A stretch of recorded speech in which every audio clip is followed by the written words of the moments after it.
네, 저희조는 드론 측량에 의한 건물 3D 모델링 및 AI 기반 벽면 균열 탐지 발표를 시작하도록 하겠습니다. 네, 먼저 목차 보여드리도록 하겠습니다. 상지대학교 연구생 전호진 연구생입니다.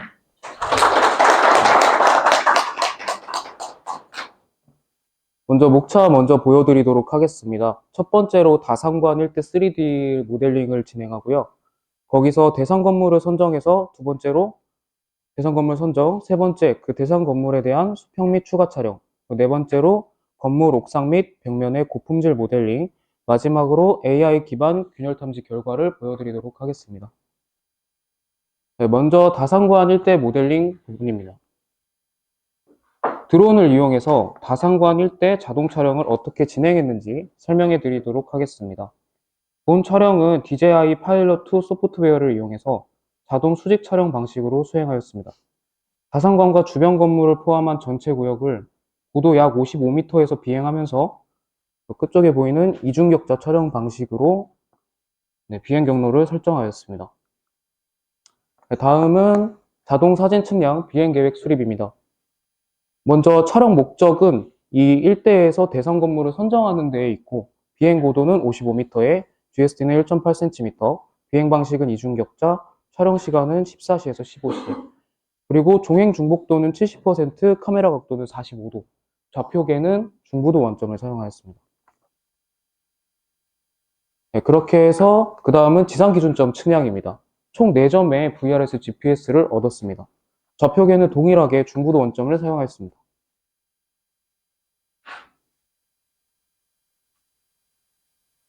네, 다음은 GCP 재원입니다. 원경하고 금경 사진입니다.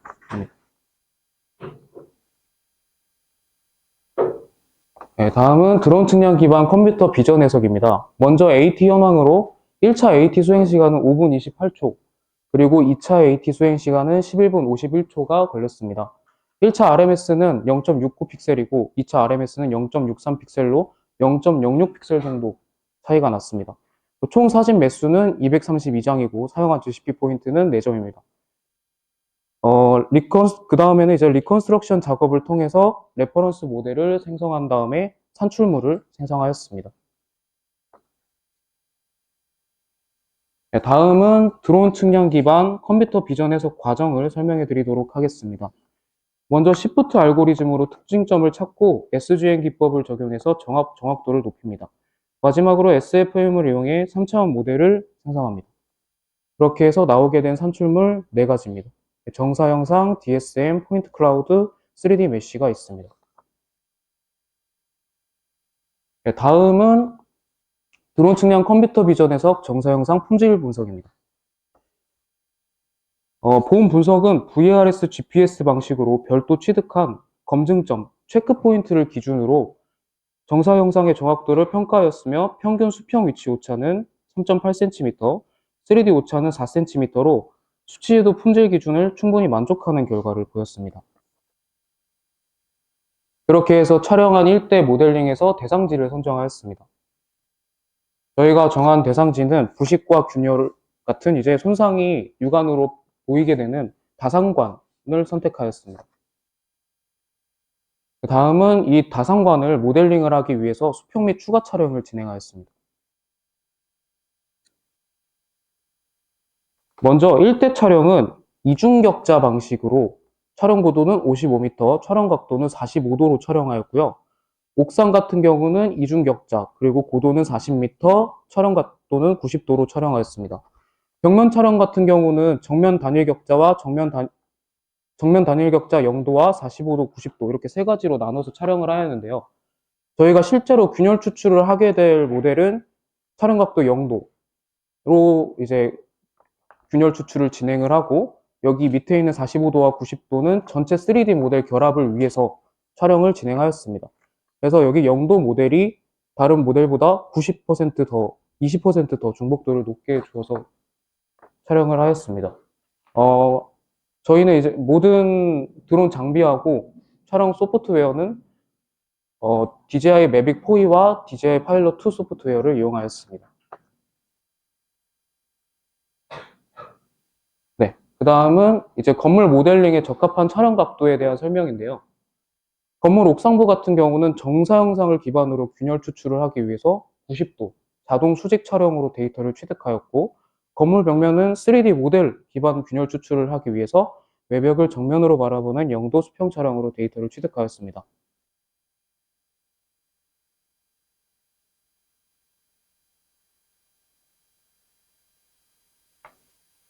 네, 다음은 이제 수평 및 추가 촬영 방식인데요. 이 근접 촬영 중에서 옥상면 같은 경우는 이 보이시는 것처럼 이중격자로 촬영을 하였고요. 정면 같은 경우는 중복도를 꽤 높게 찍었기 때문에 근접 단일격자로 촬영을 하였습니다. 다음은 건물 옥상 2D 모델링입니다. 건물 옥상의 자동 촬영 계획 같은 경우는 재원은 매빅 포이를 사용하였고요. 촬영 방식은 이중격자, 촬영 각도는 90도, 촬영 고도는 40m, GSD는 1.2cm로 설정하고 종행 중복도는 90%로 설정하였습니다. 그 다음 CV 해석 수행 1차 AT 수행 시간은 34분 6초, 2차 AT 수행 시간은 11분 31초로 AT 결과 오류 없이 모든 사진이 다 붙었습니다. 총 사진 매수는 88장입니다. 그 다음에 이제 아까랑 동일하게 리컨스트럭션 작업을 통해서 레퍼런스 모델을 생성하였고요. 어답트 타일링으로 설정해서 최대램 16기가를 사용해서 산출물, 정사영상, 옥상 정사영상을 추출해냈습니다. 다음은 건물 벽면 3D 모델링입니다. 네, 건물 벽면 같은 경우는 자동 촬영 계획은 똑같이 DJI 매빅 포이, 촬영 방식은 단일 격자, 촬영 각도는 0도, 촬영 고도는 건물의 낮은 부부터 높은 부까지 3에서 33m, 벽면과의 거리는 약 5m로 GSD는 1.2mm 정도로 설정하였고, 종행 중복도는 90% 정도로 설정하였습니다. 그래서 1차 AT 수행 시간 같은 경우는 30분 51초가 걸렸고, AT 결과 오류 없이 정상적으로 수행되었습니다. 총 사진 매수는 556장입니다. 네, 동일하게 이제 리컨스트럭션 작업을 통해서 레퍼런스 모델을 생성하였고, 이번에는 어답 타일링을 통해서 최대 16GB 램을 사용해서 이제 벽면 3D 메쉬를 추출해냈습니다. 네, 다음은 이제 전체 촬영 기반 3D 모델인데요.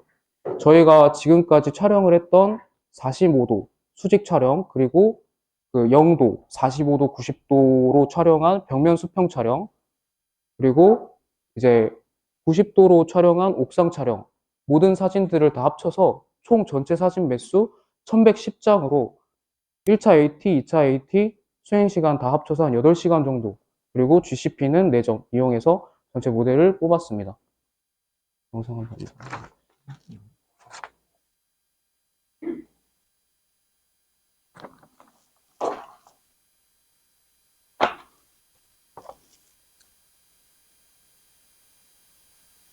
여기 보시면은 0도로 근접 촬영하지 않은 벽면의 경우에는 약간 모델 형상이 다소 왜곡되어 있는 것으로 나타납니다.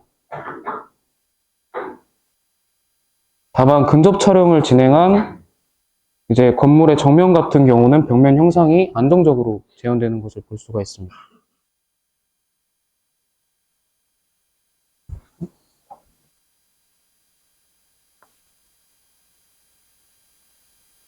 네, 마지막으로 AI 기반 균열 탐지 결과입니다. 먼저 저희가 AI 기반 균열 탐지에 사용할 소프트웨어는 i2n 캡처 소프트웨어입니다.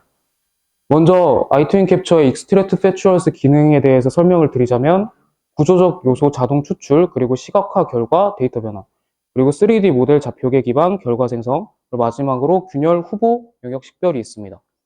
그리고 그 익스트랙트 패추얼 자체의 분석 도구에는 2D 오브젝트 디텍션과 2D 세그멘테이션, 그리고 오소포토 세그멘테이션, 3D 프롬 2D 오브젝트 디텍션, 3D 프롬 2D 세그멘테이션, 3D 세그멘테이션 이렇게 있는데요. 요거 두 개 같은 경우는 바운딩 박스로 결과물이 산출이 되고, 세그멘테이션 같은 경우는 이제 범위 폴리곤, 면처럼 이제 생성이 되고, 저희처럼 이제 선형 라인 모델을 추출해내고 싶으실 경우에는 오소포토 세그멘테이션과 3D 프롬 2D 세그멘테이션을 사용하시면 됩니다. 그리고 이제 옆에는 Extract Features 라이브러리입니다.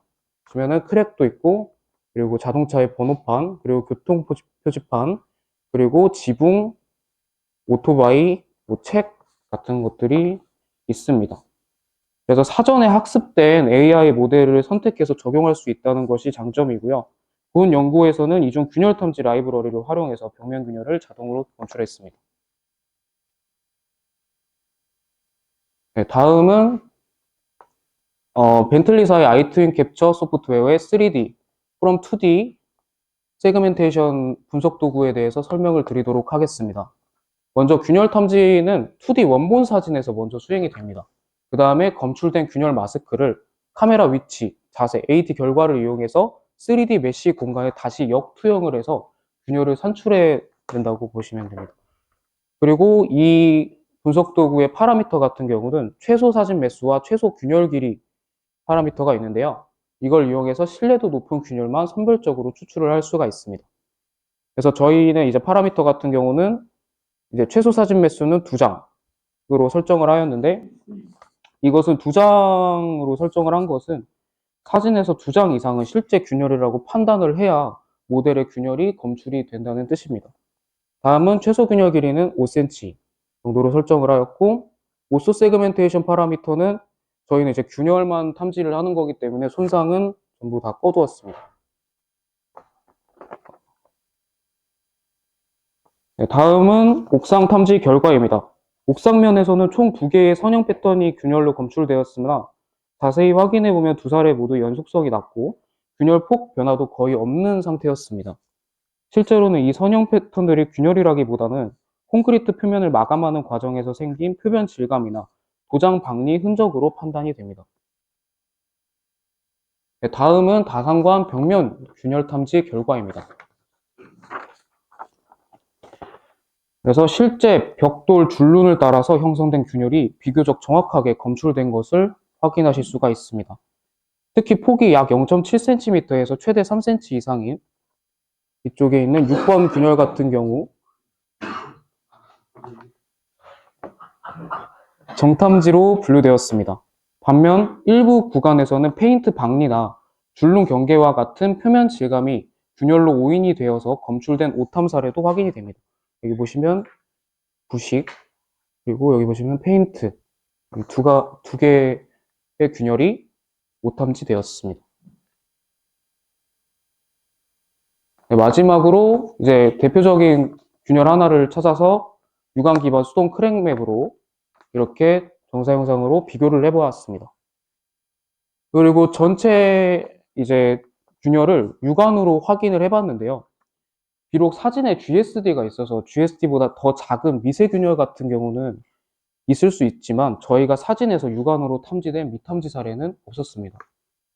네, 이상으로 발표를 마치도록 하겠습니다. 질문 있으시면 질문해 주시면 감사하겠습니다.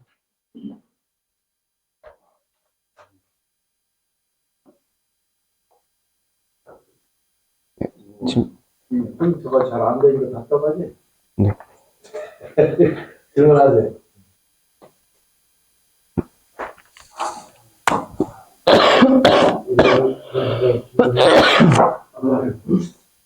아니, 너무 좋은 발표 내용이었을 것 같아, 이게. 그 내용이. 감사합니다. 네. 고생했습니다. 질문할 사람들 빨리 질문해요. 준비장 질문해요. 질문을 해야지 정확하게 뭐, 그래야지 저, 긴장을 더하지. 아까 저는 내가 먼저 한, 네. 그리고 이제 좋은 발표 들어서 너무 고맙고 감사드립니다. 네. 저도 일주일다 보니까 어떻게 실무적으로 후보에서 이용될 수 있는지를 계속 고민했고 같이 얘기를 같이 나눴던 이게 그 핵심은 어떤 균열 폭이었습니다. 그렇죠? 그래서 그렇다 보니까 그 균열 폭을 지금 결과로는 센치 단위로 되는 균열이 계속 검출이 됐고 그거는 이제 잘 찾았지만 현장에서 실질적으로 쓰이기 위해서는 더 정밀한 단위의 밀리미터, 0.1mm 단위의 균열을 지금 정도의 속도로 할 수 있어야지 사업성도 나오고, 그리고 이제 그런 그 기한을 맞추기 위해서는 이렇게 되는 게 필요한 것 같은데, 이제 그런 부분에서는 일단 가까이서 찍었을 때는 DSP나 이런 부분을 낮춰서 할 수 있는 부분까지 확인을 해서 네. 했지만, 네. 이게 아직 현실적으로는 이게 어떻게 적용될지가 조금 저는 좀 의문이었고, 그리고 그래서 어떤 실제 사례들이 네. 이런 지금 현재는 결과가 이런 균형이 이렇게 돼서 다 분식됐습니다. 하지가 결과지만, 네. 그런 부분은 실제로 사례들을 붙여서, 그래서 이런 게 결과 보고서로 이렇게까지도 나옵니다. 하지가 된다면, 그거는 이제 업체 입장으로서 그걸 들었을 때, 이게 실무적으로 이렇게도 사용이 될 수 있겠구나를 조금 더 명백하게 들을 수 있을 것 같아서, 네, 그런 부분을, 네, 저도, 질문 감사합니다. 먼저, 저도 이 프로젝트를 진행을 하면서 이 아이트윈 캡처 소프트웨어에 대해서 굉장히 많은 조사를 해봤는데요. 일단 한국 자료들은 진짜 거의 없었고, 우리나라의 자료들은 거의 없었고, 거의 다 외국 자료들만 있었는데, 지금 말씀해주신 것처럼 약간 행정적으로 보고서까지 다 작성돼가지고 나올 결과 자체는 사실 보지는 못했고요. 이거가 관련된 논문 같은 경우는 굉장히 많이 보긴 했습니다. 그래서 아직 상용화라기보다는 연구 단계라고 약간 생각을 해주시면 좋을 것 같습니다. 제가 보완 답변을 좀 드릴게요. 지가 확신하고 저렇게 얘기를 하는데, 사실은 아이스크림 캡처 안에 저런 보고서를 만드는 분이 있어요. 근데 이제 아직까지는 지들이 접해보지 않은 거예요. 예를 들어 보고서의 유형은 크랙 맵이라는 것을 만들 수 있고, 크랙 단위당 세부적인 보고서를 만드는 양상이 있어요. 이게 외국과 우리나라는 좀 패턴이 다른 것 같아요. 그래서 그런 것들 때문에 그걸 만들어 보고 뭐하고 하는 것은 이루어지지 않은 측면이 있어서, 아마 이 친구가 어디 회사로, 이 친구는 사마항업이라는 회사에 가기 있는데, 그거 가기 전에 내가 그것을 다시 이제 공부를 해서 그걸 만들어 놓고 결과를 만들어라 하면 다음번 제 강의에는 그런 내용이 있겠죠. 그래서 사실은 지금은 그런 것들이 이루어지는 가능성을 보이는 거라고 볼 수 있고, 그게 뭘로 만들어진 거예요? 드론이라는 걸로 이렇게 하니까 되구나 하는 것들을 보여준 거죠. 이제 상용화되기 위해서는 약간 좀 전문적인 부분이 좀 있어야 돼요. 예를 들어 지금 우리 김 팀장님께서 얘기한 것처럼 여기서 찾는 것은 센치 단위의 크랙만 찾는 게 아니라, 우리가 찍었던 것이 1.2mm의 GSD를 찍었단 말이에요. 3m 간격으로 찍었을 때, 그거는 아마 여러분들이 드론을 조종해 본 경험이 있는 분들은 느낄 텐데, 매우 안전하게 얘가 호버링 상태에서 수동 촬영이든 저런 것들이 이루어질 수 있어요. 사실은 그런 수평 촬영을 하는 자동 촬영도 있는데, 대개 건물 앞에는 뭐 나무가 있다든지 전선이 지나간다든지 이런 요소들 때문에 사실은 자동 촬영을 했을 때 약간의 리스크가 있어요. 근데 얘가 만약 어떤 정보 상태 이런 게 있으면 얘는 안 움직인다는 움직이고. 이게 비전 센싱이라고 하는 하나의 안전 시스템이에요. 그래서 그거를 경험하고 믿는 형태가 돼야지 될 거라고 보고, 예를 들어서 어떤 송전선로에서 어떤 결함 같은 걸 찾는다든지, 태양광 발전 시설에서 뭐를 찾는다든지, 특별한 센싱을 이용하기도 하지만, 이런 데이터를 처리해서 보고서를 만드는 것은 국내 업체에서도 상당히 많이 있어요. 그래서 그거는 사실은 제가 업체라고 하면 저도 그걸 만들었을 텐데, 그런 업체랑 저랑 그런 것들을 같이 하면서 그 양상을 만들어요. 그래서 더 중요한 것은 뭐야? 그렇게 만든 결과를 지금도 보면 이쪽 벽면이나 이런 계단 분야는 실제로 촬영할 때 범위의 영향이나 이런 것들 때문에 많이 깨진 부분이 있죠. 또 다음에 안방 근접 촬영을 해도 유리창 같은 경우는 반사 이런 것 때문에 뭐가 안 되는 거예요? 매칭이 안 돼서. 그런 일. 그래서 그런 것들을 후 처리해서 납품할 때는 그런 상태로 납품하기 어려우니까 그런 것들을 처리하는 과정들이 추가적인 요소가 있어요. 근데 학부생들이 이런 것들을 수행하고 또 여러분들한테 소개하면서 했던 부분은 아직 거기까지 이르지는 못했기 때문에 저런 니들을 보고 지금 그 안에 있었던 그런 내용들을 좀 더 링크한다든지 아니면 저런 결과를 또 요즘 AI나 이런 것을 이용해서 하나의 보고서 양상으로 자동화할 수 있는 이런 부분으로 생각하고 발전한다는 것이 매우 중요한 일이죠. 그래서 그 뒤에 부분은 각 업체들이 저한테 이런 걸 듣고 좀 더 그들의 숙제로 좀 남겨보려고 하는 거고 만약 그 숙제를 할 때 필요하다면 저희가 같이 코업을 해서 그것들을 만들고 그게 좀 잘 되면 뭐 특허로 그걸 등록한다든지 또 그런 요소들의 프로세스로 만들어서 새로운 솔루션으로 만든다. 이런 것들을 수행하는 것들의 시발점이 이런 에서 만들어지면 더욱 좋은 형태로 만드는 그래서 그런 것을 버전으로 쭉 만드는 그래서 크랙이나 균형 같은 경우는 저랑을 찾는 것을 드러내서 아주 활용할 수 있는 확실한 하나의 모델인 것이 명백하니까 그런 부분들을 좀 더 전문화해요. 그래서 뭐 발전 시설이라든지 이런 데에서 또 찾는 거 그런 것들도 역시 필요합니다. 근데 사실은 지금 우리가 팬텀 4이라든지 매트릭스 300, 팬텀 4이라든지 매트릭스 4이나 매트릭스 400도 라이다 장비가 들어온 지가 몇 달 안 됐어요. 그래서 그런 것들을 촬영하고 뭐 할 만한 우리도 경험이 생각보다 많지 않아서 다음번 저기 때는 그런 부분들 좀 삭제시켜서 예를 들어서 화면도 찍어보고 그다음에 우리가 어떤 발전 시설 이런 거나 아니면 1호선 K 통전설로 이런 것들이 사실은 접근하기 어려운 대표적인 점검 시설물이니까 그런 부분들도 같이 해서 그거는 아마 보고서를 만드는 기능들이 이 IP 캡처에 약간 그런 부분에서 요즘 들어서 자꾸 유료화하려고 하는 그런 부분들이 있습니다. 그래서 그런 시스템을 이용하더라도 그런 라이브러리를 불러올 때는 돈을 낸다든지 뭐 이런 건데 그런 것들을 만들어서 새롭게 그런 것을 전문화하는 중요합니다. 네. 그럼 다음 그러면 발표해. 아, 네, 알겠습니다. 네, 잘 들었습니다. 네, 발표.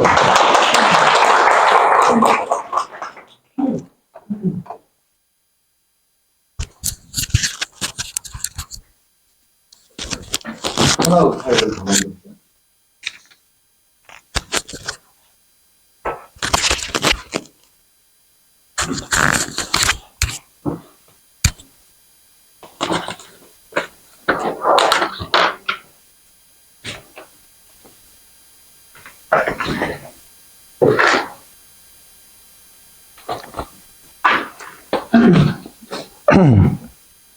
네, 안녕하십니까. 이번 드론 측량 및 AI GIS 기반 산출물 활용 2주에서 발표를 맡은 김수환입니다. 이번 발표에서는 드론 라이다 데이터를 활용한 AI 기반 수종 분류와 수목 개체 추출에 대해 발표하겠습니다. 먼저 발표 목차입니다. 첫째, 드론 측량 기반 CV 해석. 둘째, 대상지 선정 및 드론 라이다 측량.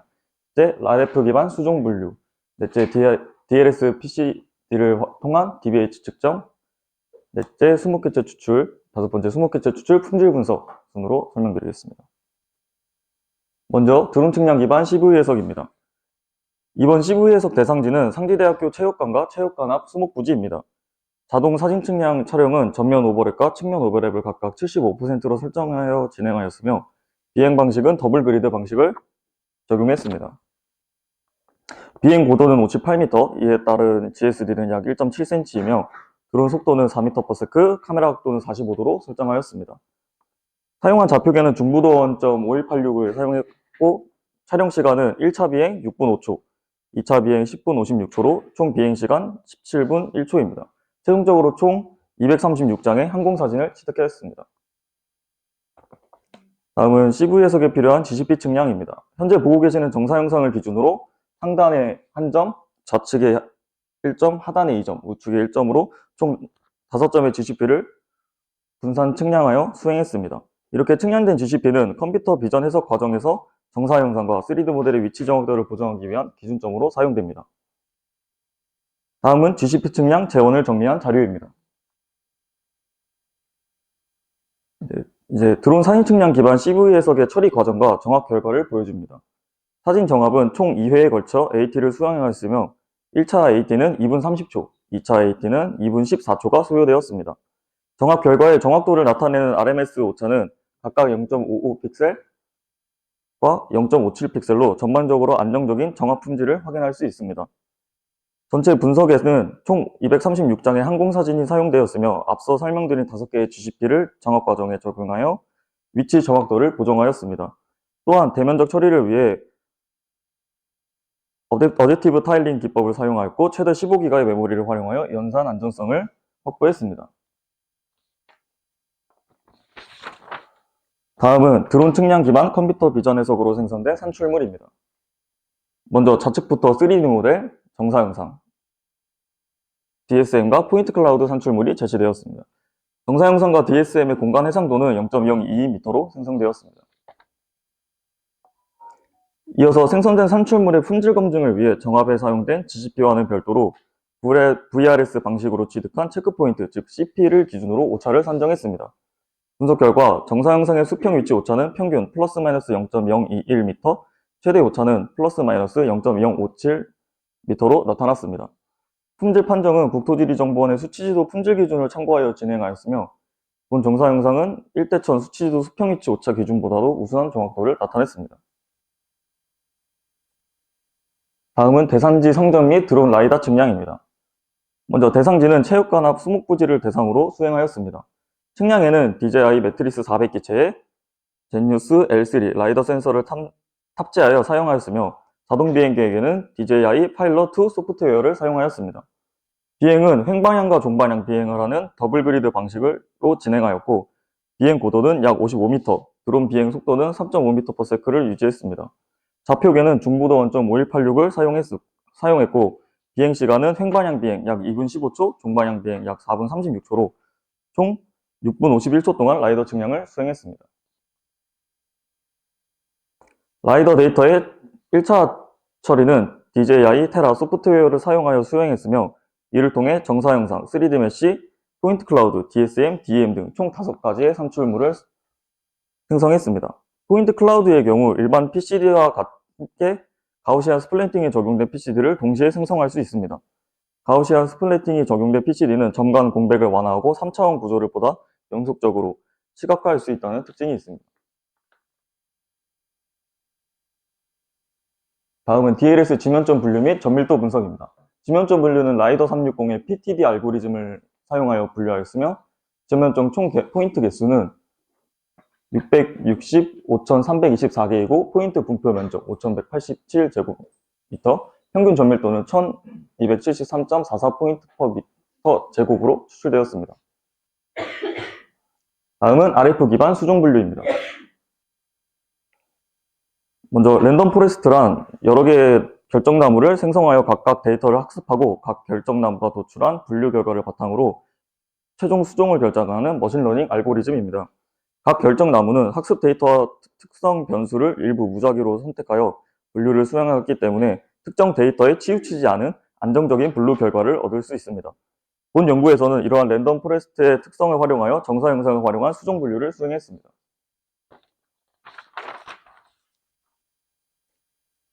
이제 RF 기반 수종 분류를 진행하기에 앞서 포인트 클라우드 데이터 전처리 과정을 수행했습니다. 먼저 측량을 통해 취득한 원시 라이다 데이터를 라이다 360 소프트웨어를 사용하여 노이즈 제거와 지면점, 비지면점 분류를 위한 필터링 과정을 진행했습니다.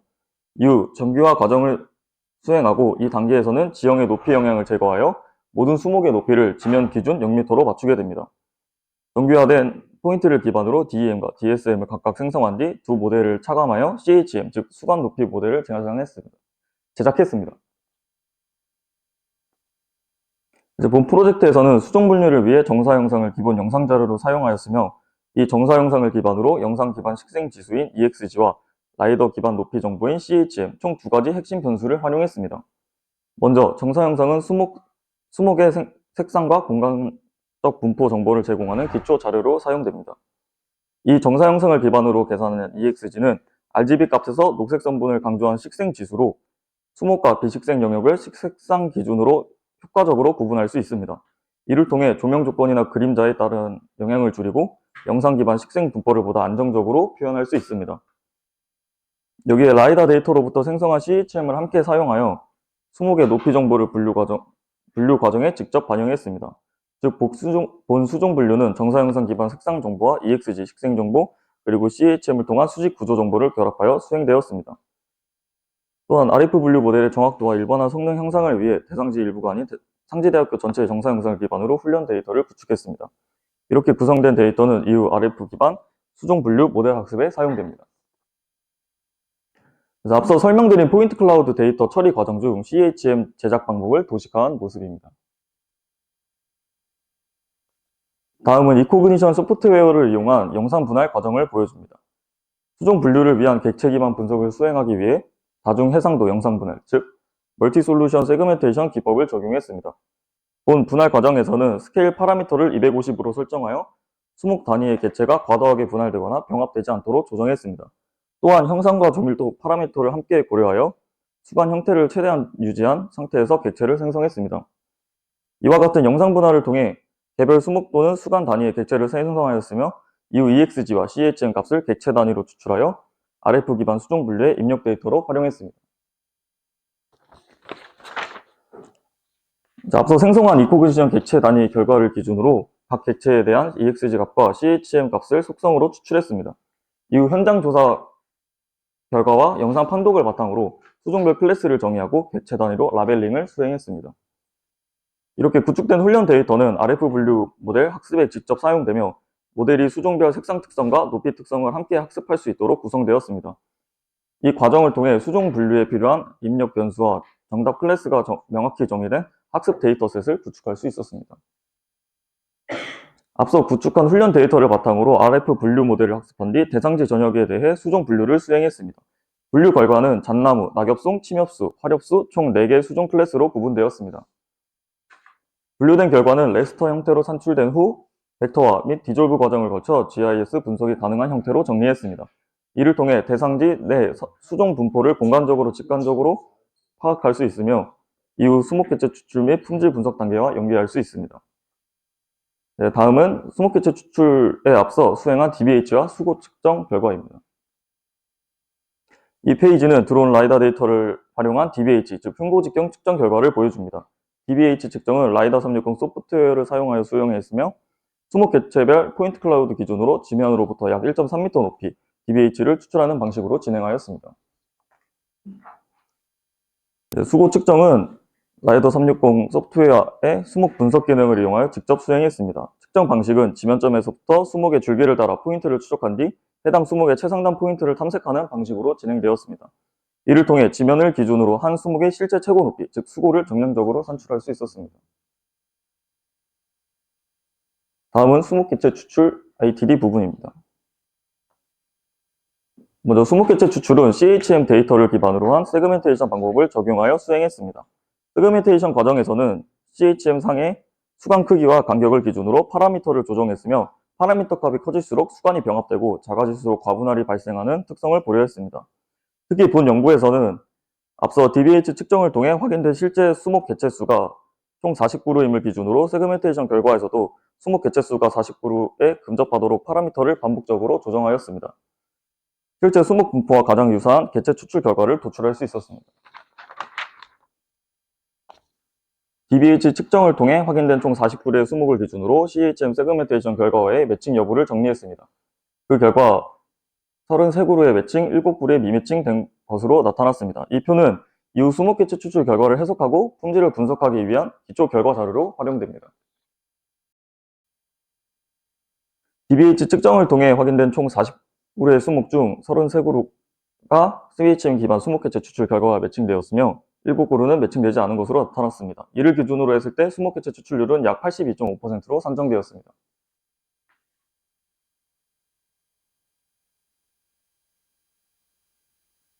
네, 다음은 품질 분석입니다.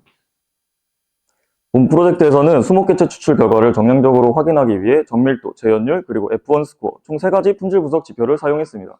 먼저 전밀도는 추출된 수목개체 중에서 실제 수목으로 판단된 비율을 의미하는 지표입니다. 즉 전밀도는 추출된 결과 중에서 얼마나 정확하게 수목을 추출했는지를 보여주는 지표입니다.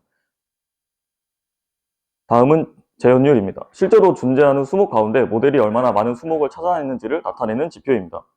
이는 수목개체 추출 과정에서 누락된 개체가 얼마나 발생했는지를 확인하는 데 사용됩니다. 마지막으로 F1 스코어는 앞서 설명한 전밀도와 재현율을 동시에 고려한 종합 지표입니다. 먼저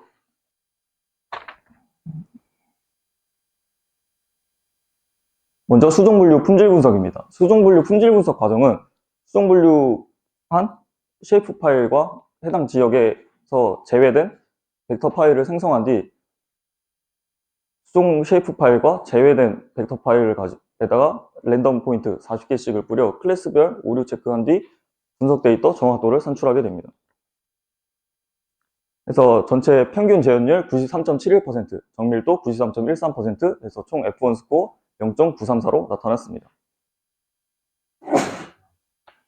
이제 다음은 DBA 수목개체 추출 품질 분석입니다.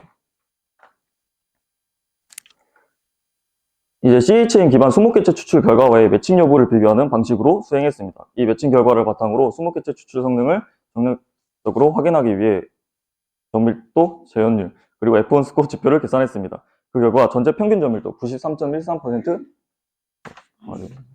죄송합니다. 이제 다시 하겠습니다. 그 결과 전체 평균 전밀도 82.5%, 재현율 82.5%, 전밀도 82.5%, F1 스코어 총 0.82050으로 나타났습니다.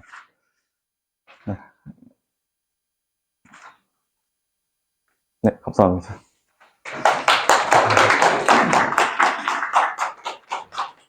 오 교수님 여기가 천만 다행이네요. 뭐 질문 하나. 네, 질문 받도록 하겠습니다.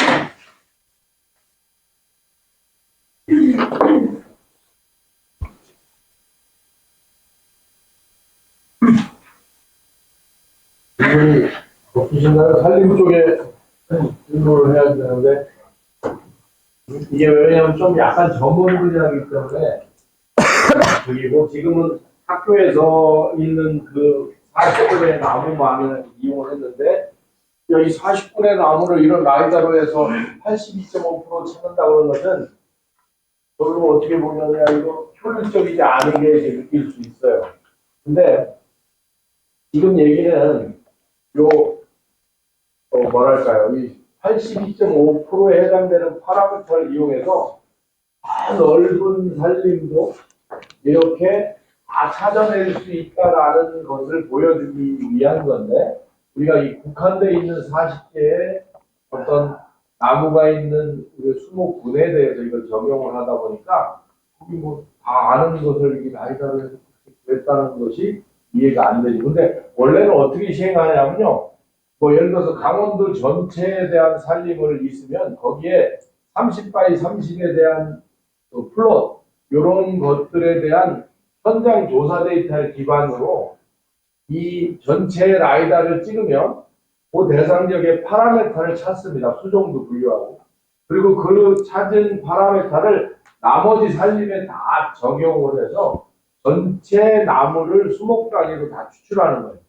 근데 지금은 그거를 40개 있는 나무 군에다 적용을 하다 보니까 선뜻 이해가 잘 안 되실 거라고 보는데, 그래서 사실은 이제 그런 부분과 관련돼서 더 큰 범위를 할 때는 플롯이라고 하는 요소가 만들어져야 되고, 그 플롯을 조사하는 것은 통상은 뭘로 하냐면, 지금은 이제 학생들이 직접 썼어요. 나무가 몇 개고, 수고가 어떻고, 흉고직경이 어떻고. 지금 또 여기에서도 또 뭐를 안 했냐면, 우리가 수목객체 추출로 얻었던 흉고직경과 수고가 여기서 결정해서 수목객체 추출로 결정했던 수고랑 어떤 차이가 나는지, 오차가 나는지, 이런 것들에 대한 추후 분석도 꼭 수반돼야 되는데 아마 그 부분은 못한 것 같습니다. 그지?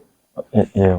그것도 추가적으로 다 해서 내가 원하는 성과가 얻어지면 이제 이 친구도 저 사마항업이라고 하는 회사에 같이 조명이 되는데 이제 주로 사마항업이라고 하는 회사가 우리나라에서 항공사진 영상을 제일 많이 갖고 있는 곳에서 특히 산림 분야에 활용을 할 때 이런 것들을 그러니까 이를테면 신대동여주 프로젝트로 우리나라 전체가 다 이제 라이다 포인트 크라우드가 얻어진단 말이에요.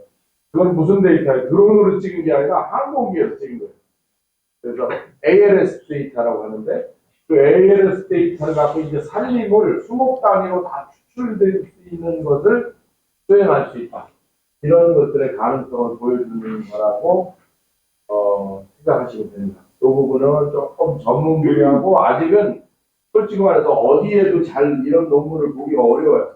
그래서 우리 연구실만의 상당히 중요한 노하우 중에 하나인데 그것을 L3에다가 적용해 봤다라고 생각하시면 되겠고 아직 뭐 퍼펙트하지는 않지만 이런 부분들을 수행해서 이 라이다 데이터라는 게 여러 가지 분야에서 활용될 수 있구나라는 것을 느끼고 또 우리가 토목 분야에서 제일 많이 쓰는 라이다는 뭐예요? 나무가 있는 대상 지역에 나무를 끄집어내서 정확한 지표면 데이터를 얻는 제일 처음에 쓰는 거예요. 여기는 수목대기하고 지표면 데이터를 다 이용해서 뭐를 하는 거예요? 나무를 나누기도 하고 나무의 수고도 결정하고 또 드론 라이더를 찍으니까 뭐도 구할 수 있었어요? 흉고 직경이라고 하는 흉고 직경을 위해서 실제로는 여기는 없지만 뭐를 찾는 거냐면 줄기 최적 또는 잇목 최적이라고 하는 나무 부피를 찾아서 그 나무의 수종에 맞는 상대 생장식을 고려하면 뭐가 얻어질 수 있냐면 바이오매스, 그 다음에 탄소 저장량을 산정할 수가 있습니다. 그래서 그 부분은 뒤에 빠져 있는데 그 부분도 나중에 세워서 완성된 부분을 하겠습니다. 네, 수고했어요. 네, 감사합니다. 다음은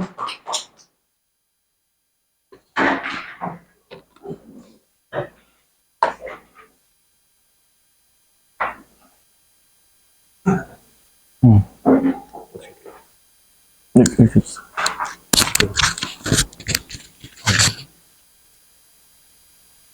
이렇게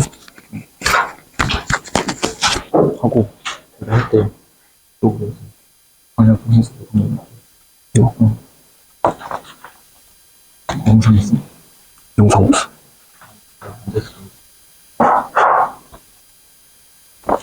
안녕하십니까. 3조 AI 기반 기정형 객체 탐지 발표를 맡은 이윤재입니다.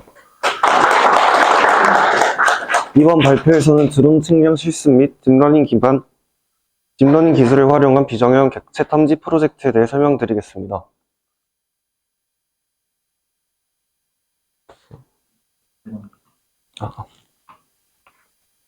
목차.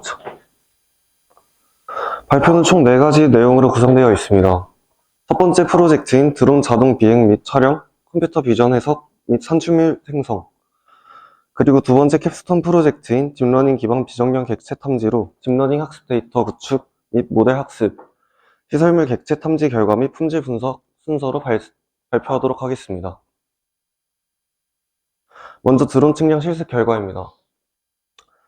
드론 사진 측량 비행 계획은 드론 촬영은 상지대학교 예술관 일대에서 진행하였으며 드론 디플로이 소프트웨어를 활용하여 촬영했습니다. 비행 조건은 비행 고도 53m, 비행 시간은 약 5분, 이중격자 방식으로 촬영하였고 종횡 중복도는 각각 75%로 촬영하고 카메라 각도는 45도로 설정했습니다. 지상 기준점 측량입니다. 정확한 위치 보장을 위해 VRS GPS를 이용하여 지상 기준점 4점을 측정하였습니다. 좌표계는 5186 중부도 원점을 사용하였습니다.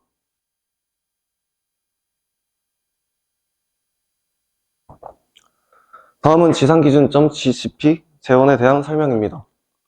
각 GCP XY는 평면 좌표, Z는 표고 값으로 구성되어 있으며 모두 5186 중부도 원점을 사용하였습니다. 보시는 것처럼 각 지점마다 원경, 근경 사진을 함께 기록하여 주변 환경 위치 확인 및 실제 기준점 중심을 정확하게 식별하기 위해 촬영하였습니다. 이제 예. 노이즈입니다. 그렇게 해서 다 들어가 걱정하지 마. 예, 알겠습니다. 지상 기준 좌표로 고정하는 역할로 이렇게 확보한 GCP를 적용함으로써 실제 생성된 정사 영상과 3D 모델, 실제 지도 좌표와 정확하게 일치할 수 있도록 보장하였습니다.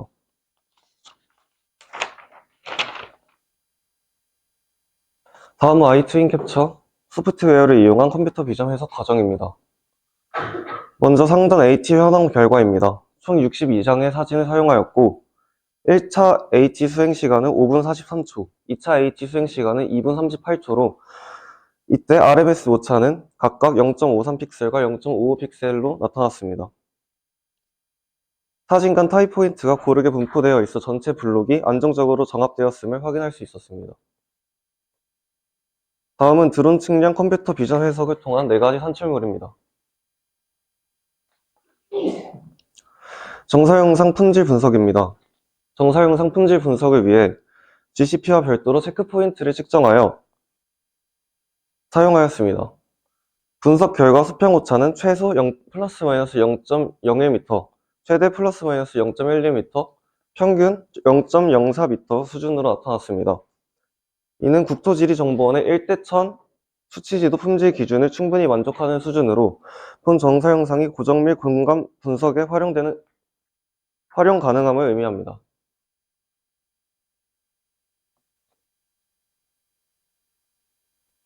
다음은 딥러닝 기술을 활용한 비정형 객체 탐지 프로젝트에 대해 설명드리겠습니다. 도입 배경은 QGIS는 오픈소스 기반으로 파이썬 API를 통한 다양한 공간 데이터를 통합할 수 있어 딥러닝 탐지 결과에 연계에 용이합니다. 욜로 V8은 최신 객체 탐지 모델로 정확성과 속도 모두 뛰어나며 여러 규모의 객체가 혼재된 도시 환경에서도 적합하기 때문에 채택하게 되었습니다.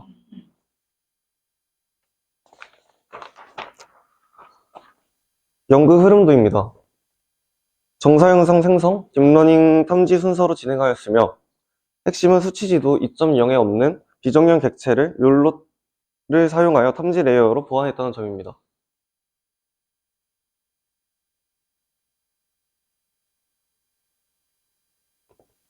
다음은 CV 해석 기반 정사 영상 생성 과정입니다. 연구 대상지는 상지대학교 캠퍼스이며 드론 팬텀 3 프로를 사용하여 촬영했습니다. VRS GPS를 활용하여 기준점을 확보하여 정확한 좌표 정합을 위한 기반을 마련했습니다. 정사 영상 생성 과정입니다. SFN 기법을 통해 촬영된 영상으로 카메라 자세를 추정하고 특징점 매칭을 통해 3D 포인트 클라우드를 생성했습니다. DSM 메쉬를 구성하여 정사 영상 처리의 기반을 완성하였습니다. 정사 영상 품질 분석입니다. 기준점 데이터와 비교하여 각 지점의 오차를 측정한 결과 전반적으로 국토지리정보원의 수평 정확도를 기준을 만족하였습니다. 이로써 딥러닝 학습에 충분한 품질을 확보하였습니다. 이제 욜로 V8 기반 차량 시설물 탐지에 대해 탐지 과정으로 넘어가겠습니다. 욜로 V8 탐지 흐름 개요입니다. 욜로 V8은 CNN 기반 객체 탐지 모델로 정사 영상에서 차량, 태양광, 맨홀, 횡단보도 등 훈련 및 탐지 객체로 선정하였습니다. 워크플로어는 2024/1024 정사 영상 타일링, 메이크센스 소프트웨어를 활용한 라벨링, 파이썬에서 최종 추론 및 QGIS 시각화 이 순서로 진행됩니다. 학습 대상지 선정입니다. 학습 대상지는 방구동, 방곡동, 혁신도시 종합운동장에서 진행하였으며 라벨링 개수는 자동차 3,942개, 맨홀 3,401개, 횡단보도 1,377개, 태양광 315개로 데이터셋을 구축하였습니다. 라벨링은 웹 기반 도구인 메이크센스를 사용하여 진행했습니다. 드론 정사 영상을 1024/1024 사이즈로 타일링하고 타일링한 JPG 이미지를 기준으로 자동차, 맨홀, 태양광, 횡단보도를 다각형 폴리곤 방식으로 직접 라벨링했습니다.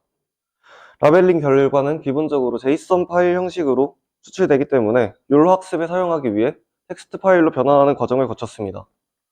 마지막으로 이미지 파일과 라벨링 텍스트 파일의 이름과 위치를 맞춰 학습 데이터 셋으로 구성했습니다. 데이터 증강입니다. 촬영 계절 차이로 색상이 달라 탐지 오류가 발생할 수 있기 때문에 봄, 여름, 가을, 겨울, 색조 필터와 좌우 상하 반전, 블러 필터를 이용해 각 한 장의 사진을 9장으로 증가시켰습니다. 훈련 데이터 학습 설정입니다. 각 클래스마다 최적의 에포크 값을 다르게 적용했습니다. 자동차는 100 에포크, 맨홀, 태양광, 횡단보도는 50 에포크로 설정하였고 객체 크기와 난이도에 맞게 학습량을 조절했습니다. 나머지 파라미터는 동일하게 설정했고 러닝 레이트는 0.01, 벤치 사이즈는 8, 사전 가중치는 욜로 V8을 사용했습니다. 학습 데이터는 클래스별로 50에서 160장 정도로 구성했고 모든 이미지는 1024 곱하기 1024 타일링으로 통일하여 학습했습니다. 학습 환경은 파이썬 기반 욜로 V8을 사용하여 진행했습니다.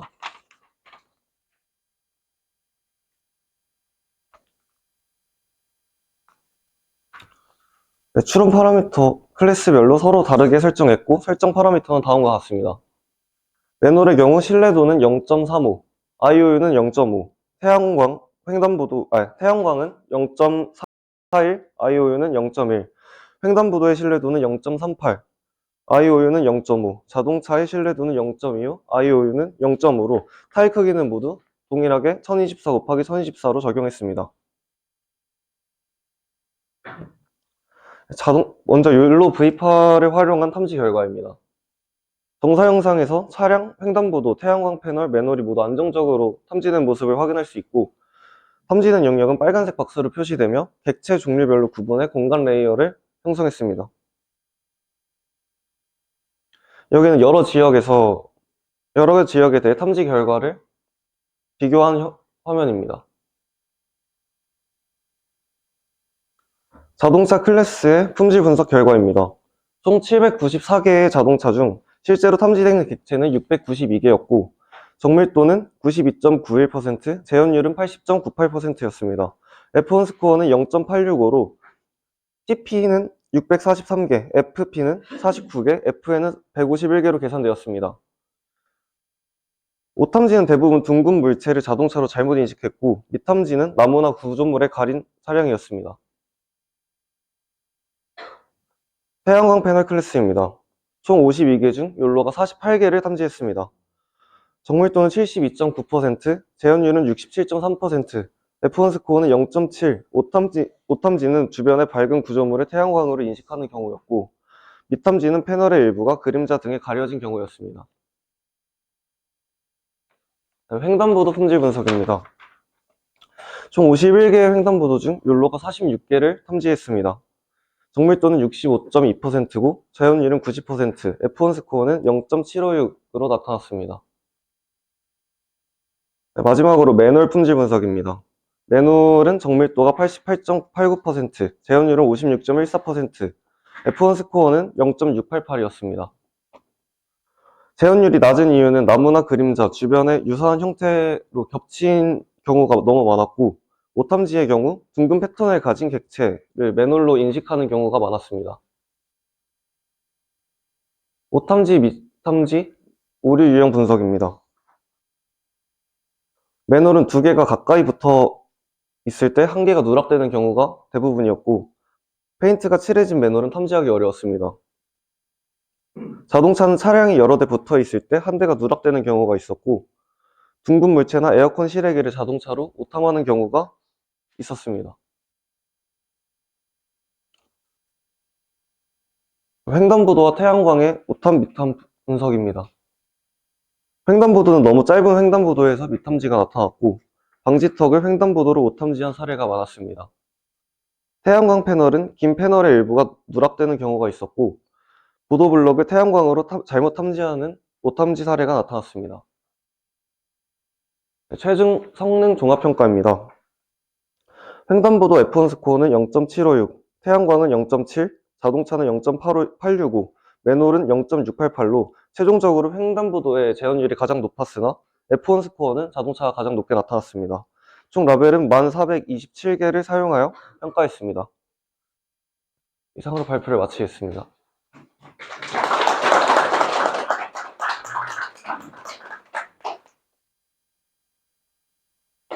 질문을 받겠습니다, 회원님. 질문 받겠습니다.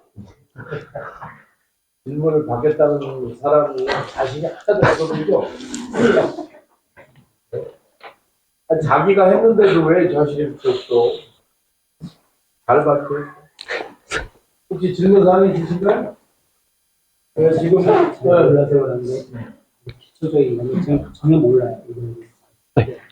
지금 프로그램이 뭐 욜로 베이식인가? 네. 그거 쓰시고 그 다음에 저희 이제 그 살림 같은 경우 라이다 써가지고 했잖아요. 네. 라이다에서 문제 같은 경우는 라이다 그 다음에 그 전호진 학생이 이제 연구원이 하셨을 때는 또 이제 그 드론 호버링 같은 문제 있어 건물을 측정하는 데 있어가지고 굴곡진 거라든지 아니면 옆에 전봇대가 서 있다든지 해가지고 건물 측정하는 데 있어가지고 완벽하게 측정하지 못하는 그런 부분들을 갖다가 해소할 수 있는 방법.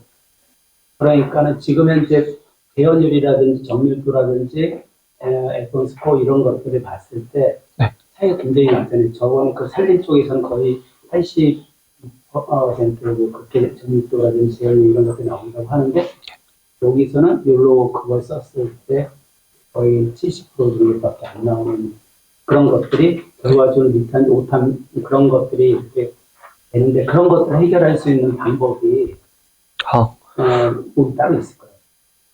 일단 추론할 정사용상이나 학습 데이터를 만들 때 그 사진의 화질이 좀 좋거나 더 정확한 학습 데이터를 구축할수록 더 잘 나올 수 있고 더 많은 양의 학습 데이터를 더 많은 많은 횟수로 학습을 시켰을 때 그 오차를 조금 줄일 수 있을 거라고 생각합니다. 말씀하시는 거는 비행 고도를 갖다가 좀 낮춰서 정밀도를 높인다든지 아니면은 정말 별의별 케이스를 갖다 다 학습시킨 다음에 해야 된다고 굉장히 시간이 많이 걸릴 것 같고 앞으로도 또 무궁무진한 케이스가 있겠어요. 그런 부분에 대해서 제가 좀 추가로 말씀드리는데 지금 이 3교에서 수행했던 대상 데이터가 사실은 아까 보셨죠? 지금 여러분들이 실습할 때 촬영한 고해상도 데이터가 아니고 2023년 동안에 학생들이 여러 번 촬영했던 캠퍼스 전체 데이터 그때도 사실은 어떻게 돼 1조, 2조, 3조가 서로 중복되게 촬영된 것을 합쳤는데 합치다 보니까 예를 들어서 어떤 데 뭐 태양광 패널 있는 부분에 퀄리티가 떨어진다든지 그래서 추가 촬영을 여러 번 수행을 했어요. 근데 우리가 찾을 때 그렇게 해서 건물 자체에 대한 3D 모델링을 높일 수 있었죠. 근데 지금은 우리가 건물을 찾는 게 아니고 뭘 찾는 거냐면 거기 안에 있는 자동차를 찾는다든지 매뉴얼을 찾는 거예요. 그러니까 그 자동차가 실제로는 구조물처럼 그 위치에 계속 있지 않지 않습니까?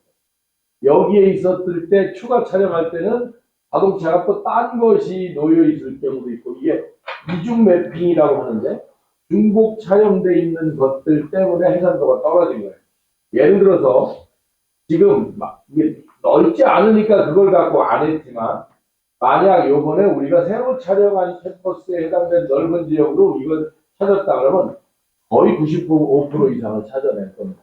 그래서 모든 것은 요런 모델에 대한 그런 어떤 제약도 있지만 그거는 계속 업그레이드가 되니까 중요한 것은 이제 훈련 데이터, 학습 데이터 얘기를 했지만 더 중요한 것은 어떤 것을 하이퍼 파라미터로 만들어주냐는 지금은 아주 기초적인 디폴트를 갖고 예분이 한 거예요. 근데 그 디폴트를 하는데 예를 들어서 아까 태양광 시설을 이거로 건널목으로 이렇게 인식한 것들 이런 것들은 어떤 것만 딱 하나 주면 되냐면 태양광 판넬에 기본적인 규격 하나만 딱 끼워서 그거 넘는 것은 아니야 한다는 그 파라메터 하나만 집어넣어도 그걸 싹 잡을 수 있어요. 그리고 두 개가 있는 걸 못 찾은 것은 뭐냐면 똑같은 겁니다. 이 맨홀이라는 게 아주 제일 작죠. 맨홀 사이즈가 거의 뭐 가로 세로 뭐 30cm도 안 되는 그런 작은 시설물이니까 그 시설물 자체가 이렇게 중복돼 있다든지 그것이 뭐 학교에서 뭐 아주 선명한 처음 당시의 맨홀이면 모르겠지만 그게 자꾸 거기다가 뭐가 더 씌우기가 된다든지 뭐 지워진다든지 이런 요소들 때문에 해상도가 저하되는 요소들이 되는 거고 사실은 그런 것들은 결국은 뭐냐면 그런 부분에 대한 하이퍼 파라메타를 조금 더 생각해서 집어넣다 충분히 적인 것. 그래서 그런 것에서 내가 어떤 비정형 객체들을 찾는다 그러면 그것의 특징들은 아마 그걸 담당하시는 전문가들은 더 잘 알고 있어요. 요거랑 오인될 수 있다라는 것을 항상 하이퍼 파라메타로 규정할 수 있는 테크닉. 그리고 거기서 여러 가지 아까 지금 데이터 증강에 대한 얘기를 했는데 그런 것들을 통해서 훈련 데이터를 더 업그레이드 시켜줄 수 있는 나중에는 이렇게 될 겁니다. 내가 만약 시설물 점검에 전문회사다 그러면 그렇게 계속 여러 가지 프로젝트를 하면서 만들었던 훈련 데이터를 하나의 라이브러리로 만들어서 그걸 팔 수 있고 그거를 실제로는 다른 데에서 공통으로 이용하는데 제공해 줄 수 있는 그렇게 되는 순간 뭐가 되는 거냐면 전문회사가 되는 거예요. 그래서 그런 부분들이 자꾸 유료화될 소지가 있다라고 지금 보는데 그런 특정한 시설물을 짓는 것을 드론을 이용해서 할 때 첫 번째는 드론 촬영의 기본적인 퀄리티, 품질에 디펜던트 하지만 연료라는 것은 비정형 객체가 되는 것이니까 지금 거기에 있는 건물은 지도에 다 있잖아요. 그런 비정형 객체는 어떻게 돼? 사이즈도 작고 또 위치가 변화될 소지도 있고 자동차 같은 거는 위치가 변화되면 그 시기 때만 찍는다고 하면 다 찾죠. 근데 실제로는 이거는 오랜 시간 동안에 촬영된 자동차를 있다 보니까 거기에 있다가 없기도 하고 차량이 옛날에는 그랜저가 있었는데 요번에는 아반떼가 있어갖고 그 두 개지를 같이 매칭하다 보니까 이게 품질이 저하되는 그런 측면이 있다 해서 사실 그거에 대한 설명을 정확하게 해주지 못해서 그런데 그런 부분들을 인식하면 되고 품질을 높이는 것은 그렇게 중요한 어려운 문제가 아니다. 품질은 내가 어떤 상태에 아주 제일 최신 데이터를 내가 생각할 수 있는 방식으로 얻을 수 있으면 좋은데 예컨대 그렇게 못해. 그럼 나는 뭐를 이용할 수 있느냐 하는 거냐면 일본의 카카오에 있는 그런 병력 변화의 데이터를 내가 다운로드해서 플러그인해서 한다면 그런 부분들의 영향 같은 것을 감수해야 된다 하는 것을 생각하시면 됩니다. 그래서 이제 전문적으로 뭐를 할 때, 그런 것을 할 때는 그런 일반적인 프로젝트 레이아웃을 잘 설계해서 그런 것들을 적용을 하면 되고, 이런 순간에 뭐라고 그랬어요? 욜로 V8이라는 것은 욜로 V11로 업그레이드 되고, 계속 그 기능은 쉽고 파워풀하게 변하고 있으니까, 그런 것들을 이용해서, 드론에 있는, 드론이 나와야 되는 겁니다. 드론에 없는 건 아니에요. 드론 영상에 나와 있는 다른 지도에 없는 비정형 객체도 할 수 있다. 뭐 그것도 균열도 사실은 지도에 나오는 건 아니니까 그런 요소들에 맞는 여기가 생각을 하시죠. 네.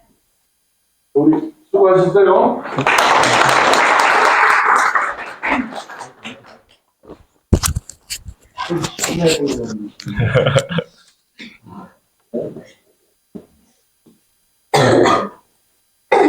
이제야 뭐 발표 안 할 때 기침하거나 감기 걸렸다고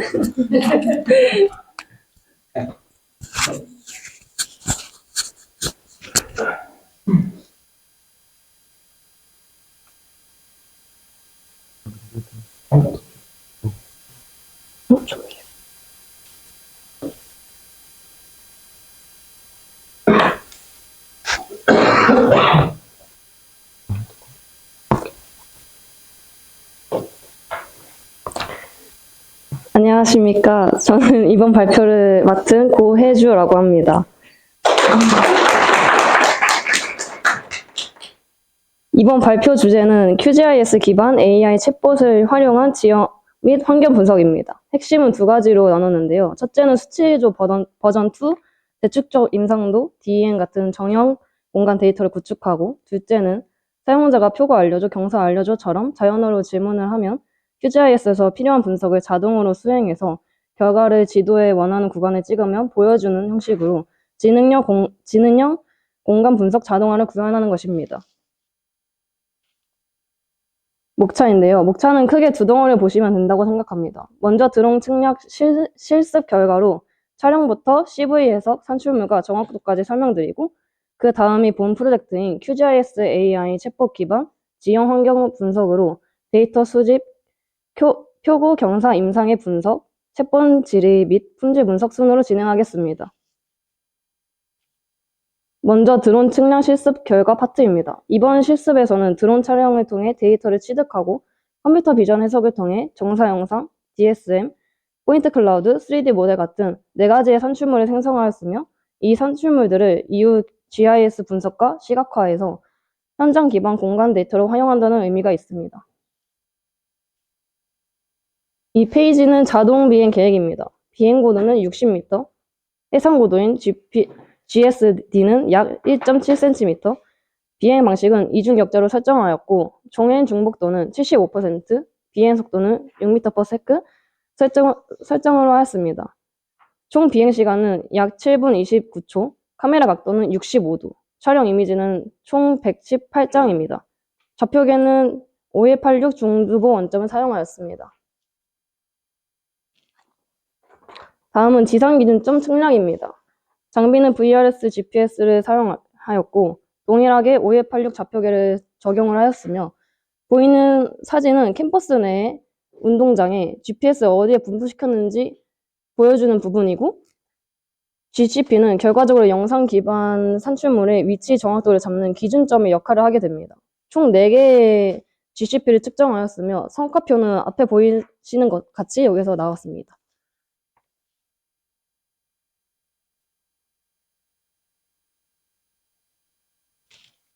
이 슬라이드는 GCP 재원입니다. 각 기준점별로 현장 취득값과 필요한 속성과 원경과 근경 사진을 포함하여 표로 정리하였습니다.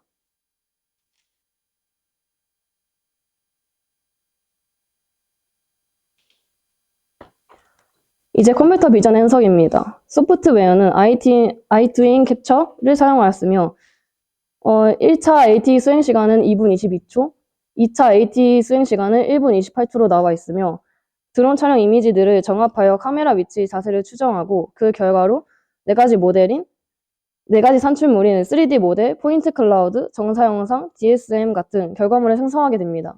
즉, 촬영 데이터를 실제 공간 기준의 3차원 산출물로 변환하는 단계라고 보시면 될 것 같습니다. 정사 영상의 품질 분석입니다. 중요 포인트는 GCP와는 별도로 VRS GPS로 취득한 체크 포인트인 CP로 이용해서 오차를 평가했다는 점입니다. 수평 오차는 최소 평균값으로 정리를 하였고, 평균은 플러스 마이너스 0.047m 수준입니다. 품질 판정 기준은 국토지리정보원의 기준을 참고하였으며, 특히 1대1000 수치지도 품질 기준과 비교했을 때 양호한 결과라고 정리할 수 있습니다. 이 페이지는 운동장의 4가지 산출물들을 한 번에 보여주는 슬라이드인데요. 여기에서는 3D 모델, 정사 영상, DSM, 포인트 클라우드가 포함되어 있고, 각 산출물들은 이후 GIS 분석에서 각각 역할이 달라집니다. 예를 들어서 정사 영상은 배경 지도 시각화에서 이제 역할을 맡고 있고, DSM은 지형 관련 분석에서 활용하는 식으로 연결이 됩니다.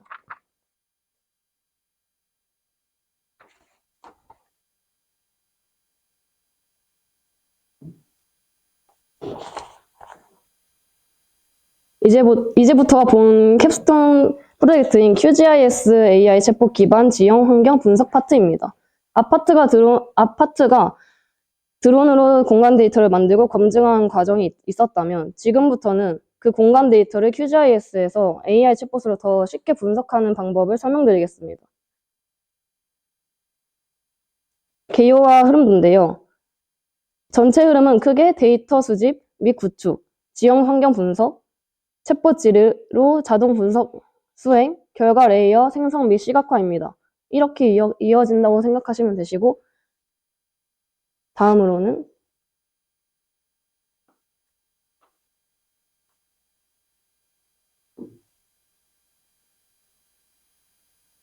애매히 좀 하면 빨리빨리 불러줘. 이씨.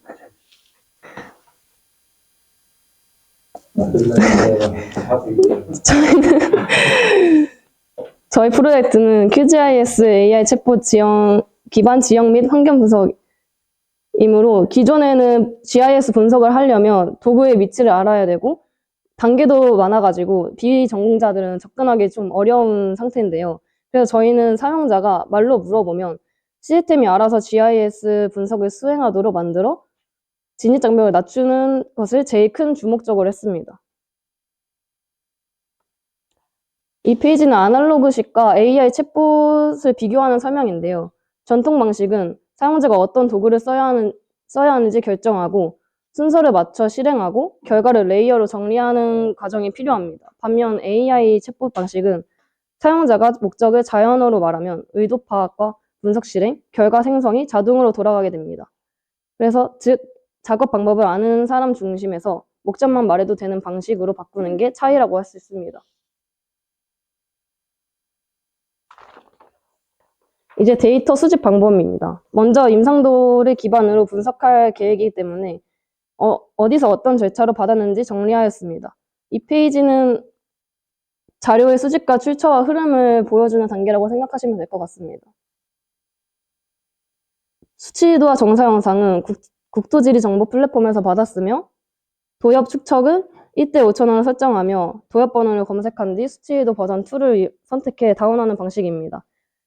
저는 상지대학교를 기준으로 하여 포함된 도엽 번호를 검색하여 받은 수치도는 도로, 건물, 경계 등 기본 지형 지물의 정형 데이터로 활용이 됩니다.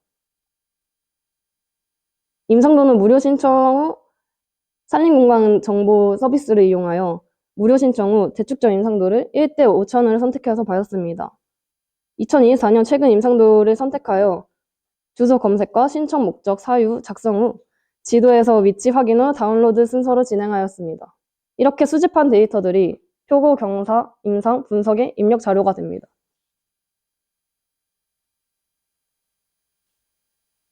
저희는 크게 표고, 경사, 그리고 임상도를 활용한 식생, 임상 분석 이렇게 세 가지를 중심으로 진행하였습니다. 첫 번째로는 임상 분석인데요. 제가 지금 PPT 보시는 것과 같이 제가 매뉴얼처럼 밑에 파란색 박스를 안에 넣어서 어떤 레이어에 무슨 파일을 넣어야 하는지 그런 세세한 것들을 제가 설명을 적어 두었습니다. 나중에 만약에 직접 하실 때 천천히 보시면서 하셔도 좋을 것 같다라는 생각으로 제가 PPT를 만들었으며 이제 다시 임상도로 넘어가겠습니다.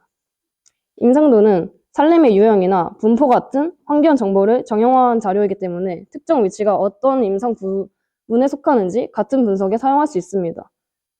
방법은 대략적으로 설명해 드리자면 새로운 레이더를 생성을 하여 새 쉐이프 파일 레이어를 생성하여 30x 30 기준으로 면적을 만들 것인데 저희는 아날로그식과 챗봇의 품질 분석을 할 것이기 때문에 저는 대략적인 범위를 제가 임의로 설정하였습니다. 그래서 그러므로 중심점을 찍기 위해 그 거리인 반지름인 15m로 설정하여 선문과 스타일 등을 선택하고 실행 버튼을 누르면 범위 면적이 만들어지며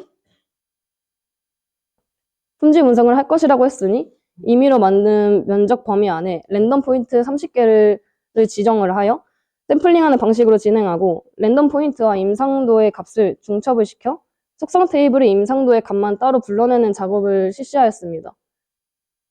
품질 분석을 위하여 임상도 위에 범위를 만든 뒤 각 포인트가 어떤 임상인지 확인하는 구조라고 생각하시면 될 것 같습니다. 다음은 표고 분석입니다. DEM을 쓰기 때문에 수치 받은 것을 tin 보관이라는 것을 사용하여 DEM을 만드셔도 되고, 아니면 만드셔도 됩니다. 그리고 표고값을 가져와서 아까 만든 포인트나 관심 지역 기준으로 표고값이 속성으로 붙도록 만드는 것입니다. 저희는 품질 분석을 위해 동일한 면적 범위와 포인트를 사용할 것으로 레스터값 샘플링을 툴박스에 입력하여 앞에 했던 임상 분석 파트에 속성값 옆에 넣고 싶어 저는 제 마지막에 생성된 레이어를 넣었습니다. 경사 분석은 QGIS에서 아까 했던 수치들을 사용하여 DEM을 만든 후 툴박스에 경사를 입력하여 경사값을 만들어내거나 아니면 경사 TIFF 파일로 불러온 뒤 레스터값 샘플링을 사용하였습니다. 입력한 레이어로는 제일 최신에 만든 임상도와 표고 두 개의 값이 합쳐져 있는 레이어를 선택하여 실행하면 또 다시 새로운 레이어가 생기는데 그 레이어를 선택 후 속성 테이블인 F6을 누르게 되면 하나의 레이어에 임상도, 표고, 경사 이렇게 값들이 붙어있는 하나의 레이어를 만들 수 있습니다.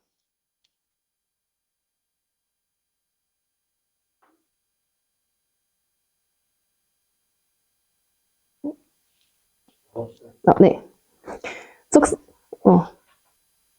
속성 테이블로 확인한 값을 내보내기로 하여서 엑셀로 저장을 하여 정리하면 최대값, 최소값, 평균 같은 통계를 바로 계산할 수도 있습니다.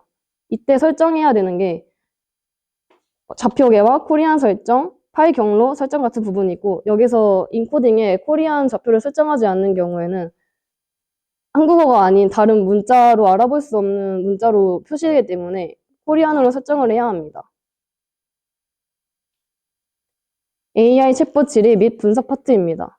앞에서는 데이터를 어떻게 모으고 QGIS에서 분석값을 어떻게 뽑았는지 설명을 해드렸고 이제는 그 분석 과정을 자연어 질의로 자동화되는 구조를 보여드리겠습니다.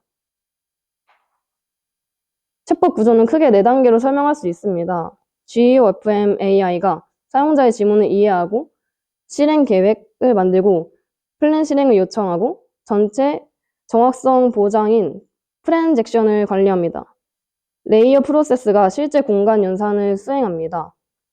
리서트 매니저가 결과 레이어를 생성하고 보여주며 사용자는 표고 알려줘 같은 간단한 목적만 말하면 되고 시스템은 그걸 분석을 단계로 쪼개서 QGIS에서 원하는 표고의 값을 보여주는 방식이 됩니다.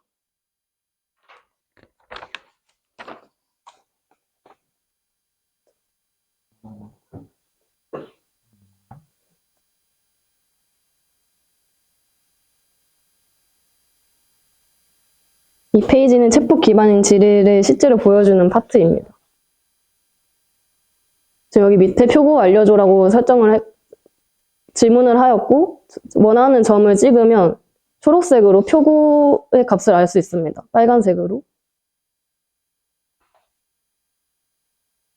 지금은 경사 알려줘라고 설정을 하였고요. 질문을 하였고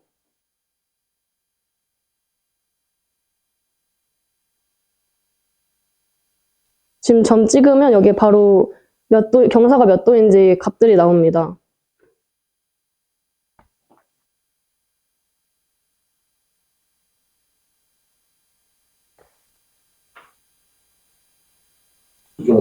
네, 임상도 수정 알려줘인데요. 여기서는 포인트가 아닌 면적으로 하기 때문에 저희가 원하고자 하는 면적을 설정을 하면 드래그해서 설정을 할 수 있습니다.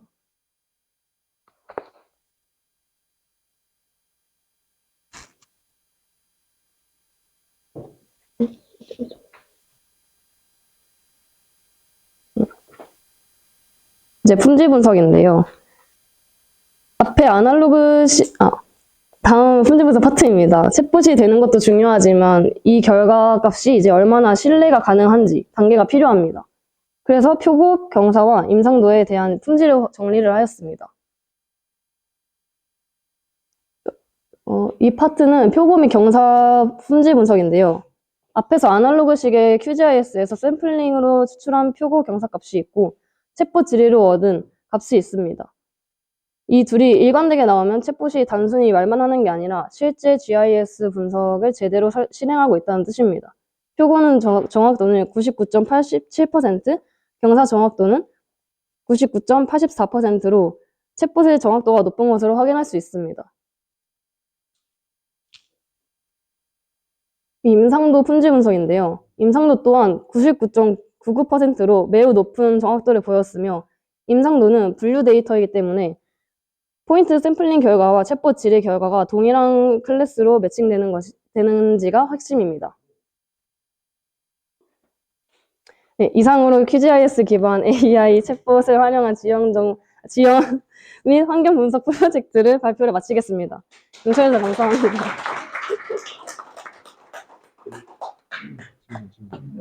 질문 받겠습니다. 지금까지 제가 우리 고액으로 우리 학생이 이런 발표를 하면서 원래 지금은 비장하고 막 웃으면서 저렇게 잘했다는 것은 여러분들이 고시하시는 고시. 이 오늘 발표한 4명은 전부 A시죠, A시. U 코스. 새롭게 취업을 하는 사람들인데 사실은 어떤 일을 하게 되면 이 일을 자기가 발표한다는 게 참 어렵죠. 사람마다 이제 1, 2, 3, 4조가 경험치가 조금 다른 그 차이의 가장 큰 점은 사람을 보고 이렇게 발표하느냐 아니면 요거를 보고 발표하는 그 차이인데 이런 것을 통해서 내가 뭐를 이 친구들이 다 자기가 한 일이거든요. 자기가 한 일을 누구한테 전달하고 발표하는 것이 얼마나 어려운 일인지 하는 것들을 한번 느끼게 해보고 싶었어요. 사실은 이런 학생 말고도 여기 뭐 UC 코스에 있는 분들도 그런 것들 해보면 됐고 그런 것들도 한번 생각을 했었어요. 근데 우리가 2년 정해진 시간이 좀 짧고 사실은 그렇게 되려고 그러면 어떻게 되느냐 한 조가 한 5분 정도 돼서 한 20명 정도를 한다고 하면 아마 그런 식량도 다 한 사람씩 다 해보고 그 다음에 이런 것들도 또 테스트에 대해서 해서 미래고등학교는 그렇게 했거든요 사실. 근데 아주 죽는 줄 알았다고 애들이 그러는데 그걸 해보면 또 여러 가지 자기 장점들을 느끼고 이런 부분과 관련돼서 단순하게 무슨 일들을 하고 이렇게 하는 것보다 자기가 잘하는 것을 한번 어떤 걸 잘하는지 자기도 분명히 잘하는 게 있을 텐데 그 잘하는 것을 찾아보기도 하고 또 결국은 마지막 이게 돼야지 발표라는 이 요소가 돼야지 완성품이 만들어진다는 것을 좀 생각하는 시간이 됐으면 그런 말씀을 드리고요. 이 4명의 학생들 전부 일로 와봐. 4명의 학생들 다 와봐. 와서 여러분들을 위해서 여기 나머지 분들이 진짜 고시를 한 거야. 고시. 감사하다는 의미로 어디 가서 한 사람 결정적인 놈들 인사드리고 오늘 발표를 마치도록 하겠습니다. 여러분들 감사합니다. 이런 53분이에요. 그래서 점심을 먹고 1시에 오실 때는 여기가 아니고 저쪽으로 여기서 다시 한번 설명해 주세요. 일정 공지 한번 다시 드리겠습니다. 원래 발표 끝나고 단체사진 촬영 후에 중식 예정이었는데요. 지금 예정했던 것보다 시간이 살짝 늦어서 단체사진 중식 이후에 하도록 하겠습니다. 식사하시고 저희 바로 간담회장으로 이동을 하실 텐데요. 그 위치는 학술 정보원으로 제가 카톡에다가 위치 올려드릴 겁니다. 카카오톡 보시면 될 것 같고요. 아직 카카오톡 포함에 초대가 안 되신 분들 계신 걸로 알고 있는데 그분들은 저한테 말씀을 주시면은 제가 따로 그 지도 안내를 좀 해드리겠습니다. 그리고 나가실 때 제가 아까 나눠드렸던 설문조사지 그 앞에 테이블에 놔주시고 가시면 감사할 것 같고요. 설문조사 아직 안 하신 분들은 저한테 따로 말씀을 좀 해주시면 감사하겠습니다. 오전 일정은 이대로 잠깐 저 1조, 2조, 3조, 4조 있죠? 1조 이렇게 다 찍기는 여기가 너무 공간이 좋으니까 1조별로 저랑 같이 사진을 한다는 찍어주십시오. 1조부터 나오십시오. 네. 야, 누가 찍어줘?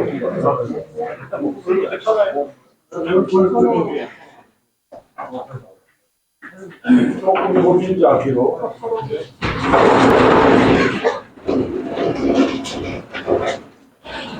자, 1조 나오세요.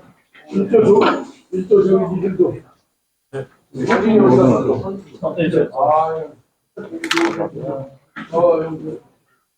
됐구나. 다들 이렇게 밀착. 이 뒤에 프로그램 나오게. 하나, 둘, 셋 하고 찍어요. 하나, 둘, 셋. 자, 하나, 둘, 셋, 파이팅! 야, 2조 수고하지 마. 2조 오세요, 2조. 우리 교수님 어디 가셨어? 2조. 나오세요. 중국 학생들하고, 저기 조경사님아까. 선생님들 빨리 와. 여기 오세요, 빨리. 자, 오세요. 웃으면서 스마일. 자, 이쪽으로 하나, 둘, 셋, 파이팅!